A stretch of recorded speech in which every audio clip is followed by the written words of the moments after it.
Hello दोस्तों प्रणाम, मैं हूँ आपकी वंदना और स्वागत करती हूँ स्वर स्वागतम स्वर लोकगीत के। एक प्यारा सा गारी गीत लेकर आई संगीता दीदी, कैसे लगेगा कमेंट बॉक्स में जरूर बताइएगा।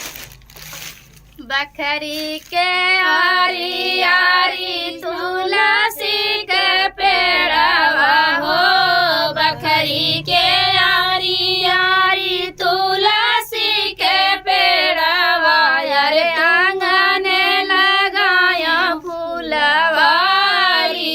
हाँ सीताराम से भजो, हाजी आंगन लगाया फूलवारी।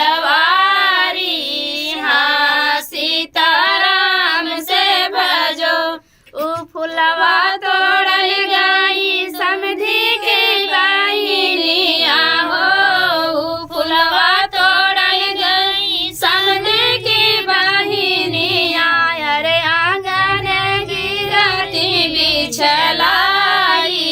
हाँ सीताराम से भजो, हाजी आंगन गिरती बिछलाई।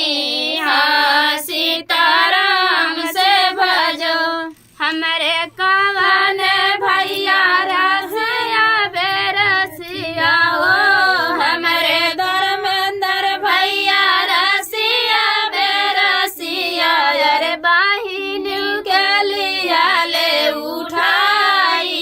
हाँ सीताराम से भजो, हाँ जे बहिन के लिया ले उठाई। हाँ सीताराम से भजो, बखरी के आरी आरी